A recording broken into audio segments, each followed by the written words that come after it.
دلیل نہیں تھی کیسے 186 والے کو جو ہے وہ آپ اپوزیشن میں بٹھا دیں اور 179 والے کو حکومت میں بٹھا دیں، کوئی دلیل نہیں تھی، جس کے بعد انہوں نے بہتر یہی سمجھا کہ ہم فرار ہو جائیں۔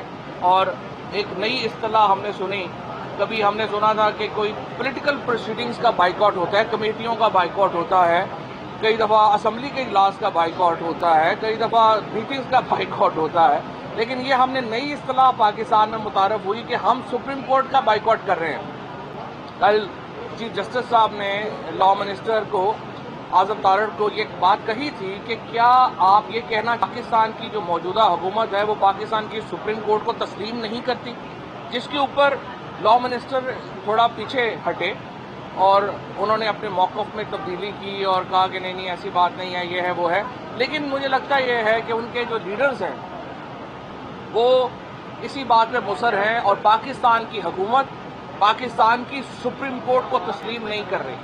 یہ بہت بڑا کانسٹیٹیوشنل کرائسس ہے میں سمجھتا ہوں، اور اس کے نتیجے میں پاکستان کی آئینی بنیادیں ہلا دی ہیں آج، اور اگر اس کے اوپر کوئی ایکشن نہیں لیا گیا تو یہ پاکستان میں نے پہلے بات ہم نے کہی تھی جب یہی ججز تھے 3 جنہوں نے اسپیکر کے خلاف 4 دن میں وہ کیس ڈیسائیڈ ہوا تھا، اور 22 کروڑ، یہ کہہ رہے ہیں 12 کروڑ عوام کا صوبہ جو ہے اس کا پورا فل کورٹ بیٹھ کے سنیں، 22 کروڑ لوگوں کا وزیر اعظم تھا، یہی 3 اور ان کے ساتھ 2 اور ججز جو ہے انہوں نے بیٹھ کے کیس سنا تھا، 4 دن میں وزیر اعظم کو گھر بھیج دیا تھا۔ اس وقت ان کو یاد نہیں آئی کہ اس وقت تو مٹھائیاں بانٹ رہے تھے، اس وقت تو خیال نہیں آیا کہ فل کورٹ کریں۔ اس کے علاوہ تمام ابھی تک جو کیسز ہیں ہمیشہ پوری دنیا میں سینئر ججز ہی سنتے ہیں، کوئی ایسے، اور یہ جو ایک موومنٹ چلائی جا رہی ہے چند ہم دیکھ رہے ہیں کچھ گروپس کے ساتھ، میڈیا گروپس کے ساتھ مل کے، کچھ صحافیوں کے ساتھ مل کے، اور جو یہ فہد حسین کے اسٹریٹجک گروپ کے ساتھ مل کے، اصل مسئلہ پاکستان کا کیا ہے؟ اصل مسئلہ یہ ہے کہ آپ جب عوام کے فیصلے کو تسلیم نہیں کرتے بحران آتے ہیں۔ عمران خان کو پاکستان کے عوام نے 5 سال کے لیے وزیر اعظم منتخب کیا تھا، کیوں ان کے خلاف سازش کی گئی؟ ان کے خلاف سازش کے جو تمام کردار ہیں آج شرمندہ ہیں، اور وہ اس لیے شرمندہ ہیں کہ انہوں نے عوام کے فیصلے کو تسلیم نہ کر کے پاکستان میں غیر ضروری سیاسی بحران پیدا کیا گیا۔ اسی طریقے سے پنجاب کے عوام نے جب فیصلہ دے دیا نون کے خلاف، ان کا فرض تھا اس فیصلے کے سامنے سر تسلیم خم کرتے۔ حمزہ شریف کو استعفیٰ دے دینا چاہیے تھا جب الیکشن رزلٹ آئے۔ آپ کیوں چاہتے ہیں چمٹے رہنا؟ اور میں نے اس دن تعریف بھی کی تھی جب مریم نواز نے اور ملک احمد خان نے جب اس شکست کو تسلیم کیا اور کہا کہ ہم الیکشن ہار گئے ہیں، کوئی بات نہیں، وہ ایک موومنٹ اور ریٹروسپیکشن کی پی ایم ایل این کے لیے ان کو اس وقت اپنی پالیسی کے اوپر غور کرنے کی ضرورت تھی۔ کیوں وہ الیکشن ہارے؟ ان کی کیا سیاسی غلطیاں ہیں؟ ان کو اپنی سیاسی قیادت پنجاب میں تبدیل کرنی چاہیے تھی، بجائے وہ کرنے کے، بجائے اپنے گریبان میں جھانکنے کے آپ ڈپٹی اسپیکر کو مینج کریں۔ اس کے بعد آپ کہہ دیں جی ہم ووٹ ہی کاؤنٹ نہیں ہوگا، 186 والا پوزیشن میں بیٹھ جائے، 179 والے کو آپ وزیر اعلیٰ بنا دیں، ہم نے چمٹا رہنا ہے کسی طریقے سے۔ اس طرح تو جمہوریت نہیں چلتی۔ جمہوریت چلتی ہے جہاں ہارنے والا اپنی ہار کو تسلیم کرے، سازشوں سے آپ حکومتیں بنائیں اور گرائیں نہیں۔ اور اگر ہر ادارہ، ہر جو پولیٹیکل پارٹی ہے وہ ہر وقت سازشوں میں لگی رہے گی حکومتیں ہٹانے کے لیے، گرانے کے لیے، تو پاکستان میں کبھی ہم آگے نہیں جا سکیں گے۔ آج جو سپریم کورٹ کے ساتھ یہ جو ایک الائنس ہے پی ڈی ایم، انہوں نے جس طریقے کا سلوک کیا ہے یہ ان ایکسیپٹیبل ہے۔ اس کے نتیجے میں جو پاکستان کی، میں سمجھتا ہوں بار ایسوسی ایشنز نے جس طریقے سے ریئیکٹ کیا ہے، میں دیکھ رہا ہوں کہ پشاور بار نے، لاہور بار نے، اسلام آباد بار نے، ان کے ساتھ درجنوں اور بار ایسوسی ایشنز جو ہیں انہوں نے اس کی سخت مذمت کی ہے۔ سپریم کورٹ بار کا ایک فیکشن جس نے بڑا خرچہ بھی کیا ہے لوگوں کو اکٹھا کرنے کے لیے، یہاں لانے کے لیے، اب پتہ نہیں ان کے پاس بھی افتخار چودھری کی موومنٹ چلی تھی تو اتنے پیسے اچانک آئے تھے، ان کے پاس بھی اچانک پتہ نہیں اتنے پیسے کہاں سے آگے کہ یہ لوگوں کو یہاں لا رہے ہیں۔ بہرحال وہ ایک علیحدہ کہانی ہے۔ میں یہ سمجھتا ہوں عوام کے فیصلے کے سامنے سر تسلیم خم کریں، سپریم کورٹ کے اوپر بھی زیادہ بوجھ سیاست کا نہ ڈالیں۔ یہ کیس بنتا ہی نہیں تھا یہاں پہ آنے کا۔ جس دن الیکشن ہو گئے تھے، آپ نون لیگ الیکشن ہار گئی تھی، انہیں رزلٹ تسلیم کرے، حکومت سے علیحدہ ہو جانا چاہیے تھا۔ بہرحال یہ کوئی سیاسی فورم نہیں ہے جس کا آپ نے بائیکاٹ کیا ہے. کل کو تو کسی بھی قتل کے ملزم ہوگا وہ کہے گا جی میں تو جج کے سامنے پیش ہی نہیں ہوتا, میری مرضی ہے میں نہیں پیش ہوتا, میں بائیکاٹ کر رہا ہوں. تو پھر آپ جو ہے وہ کیا ساری روز جو ہے وہ 50 جج اکٹھے کرتے پھریں گے؟ اس طرح سے نہیں ہوتا. آپ چیف جسٹس کو ڈکٹیٹ نہیں کر سکتے. میں نے کل بھی یہ کہا تھا, فل بینچ بنانا, لارجر بینچ بنانا چیف جسٹس کا اختیار ہے. قطعی طور کے اوپر کوئی انہیں بلیک میل کر کے یہ بینچز اس طرح سے نہیں بنا سکتا. یہ ناقابل قبول ہوگا.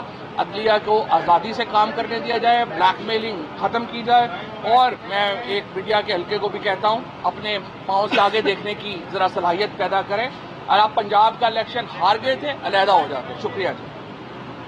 بسم اللہ الرحمن الرحیم. جیسے فواد چودھری نے بتایا, سب سے پہلے تو اعلیٰ عدالت کے جو محترم ججز ہیں ان کے صبر و تحمل کو سلام پیش کرنا چاہتے ہیں کہ جس طوفان بدتمیزی کو پی ڈی ایم کے رہنماؤں نے آگے بڑھایا تھا اس کا اعلیٰ عدالت کے محترم ججز نے جواب نہیں دیا اور قانونی نکات کے اوپر اپنے کیس کو آگے بڑھاتے رہے. آئین کی تشریح کے اوپر بات کی, ان کی بدتمیزی کا, ان کی تلخ کلامی کا انہی کی زبان میں جواب نہیں دیا. تو سلام پیش کرنا چاہتے ہیں سب سے پہلے اعلیٰ عدالت کے محترم چیف جسٹس کا. فیصلہ جو بھی آئے اعلیٰ عدالت نے ضرف دکھایا ہے, لیکن ان لوگوں کو کیفر کردار تک پہنچانے کی ضرورت ہے. پاکستان کے اندر ایک ایسی نظیر طے کر رہے ہیں کہ کوئی بھی پاکستان کے سب سے بڑے آئینی ادارہ جو پاکستان کے آئین کی تشریح کرتا ہے اس کے خلاف ایک منظم مہم چلا سکتا ہے. پاکستان کا آئین اور کنٹیمپٹ آف کورٹ آرڈیننس واضح ہے. تو اگر آپ نے عدالت کے اوپر اس قسم کے الزامات لگائے اور کہا کہ میچ فکسنگ دونوں ایک ہی چیز ہیں تو آپ کنٹیمپٹ کے زمرے میں آتے ہیں. مریم نواز کو بہت دیر تک عدالت سے رعایت ملی ہے. پاناما کیس کے اندر ایک جعلی ٹرسٹ ڈیڈ پیش کی, کنٹیمپٹ بنتا تھا لیکن نہیں لگایا گیا. اب جو گفتگو کل ہوئی ہے, جو طوفان بدتمیزی کل ہوا ہے, جو ایک جتھے نے اعلیٰ عدالت کے اوپر حملہ کیا ہے, اس کے کچھ نتائج ہونے چاہیے اور سنگین ہونے چاہیے. دوسری بات فواد چودھری جو کہی اس کو آگے بڑھاتی ہوں کہ جو بوائیکاٹ کیا ہے اعلیٰ عدالت کا, یہ کوئی سیاسی فورم نہیں تھا. یہ آئین کی تشریح کرنے والے محترم ججز ہیں. آپ پاکستان کے نظام عدل جو ہے اس کی جڑوں کو کمزور کر رہے ہیں. کیا نظیر رکھ رہے ہیں, کیا پریسیڈنٹ رکھ رہے ہیں کہ حکومت وقت, ایگزیکٹو, کانسٹیٹیوشنل باڈی, آئینی ادارہ سپریم کورٹ کو نہیں مانتے. پاکستان کا عام آدمی اسی آئینی ادارے کے پاس انصاف کا طلبگار ہے. اس آئینی ادارے کے پاس 50,000 کیسز زیر التوا ہیں. خدایا اپنی سیاست کی نظر نہ کیجیے پاکستان کے اہم آئینی ادارے کو جس نے پاکستان کے عام آدمی کے فنڈامنٹل رائٹس, ان کے بنیادی حقوق کا تحفظ کرنا ہے.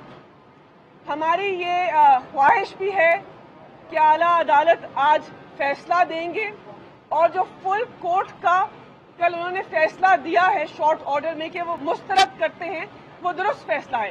اس لیے نہیں کہ ہمارے حق میں ہے, اس لیے کہ جو ماضی کی نظیر ہے وہ بھی یہی بتاتی ہے.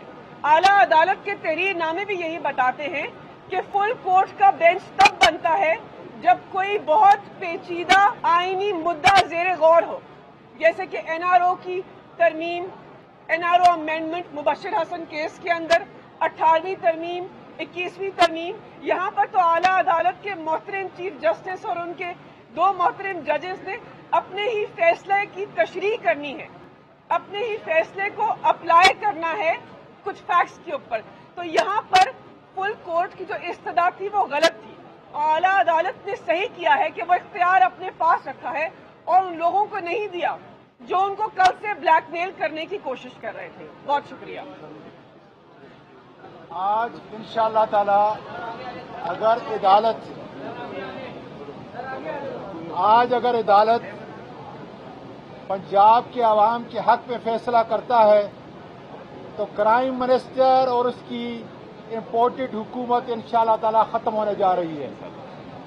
یہ ملک کو تباہی کے دہانے پہ, معاشی اور سیاسی طور پر تباہی کے دہانے پہ لے آئے ہیں, اور میں سمجھتا ہوں کہ پنجاب کے لوگوں نے پاکستان کے عوام نے ایک عمران خان کی قیادت میں ایک قوم کی حیثیت سے جو ان کو جواب دیا ہے، اب امریکہ کی سازش تمام جو لوگ ہیں وہ سمجھتے ہیں کہ یہ پاکستان کو اس کی معیشت کو تباہ کرنے کے لیے آئے تھے، اور انشاءاللہ تعالی آج ان کی شروعات ختم ہونے جا رہی ہے، اور ملک میں حقیقی جمہوریت، انصاف کی حکومت انشاءاللہ تعالی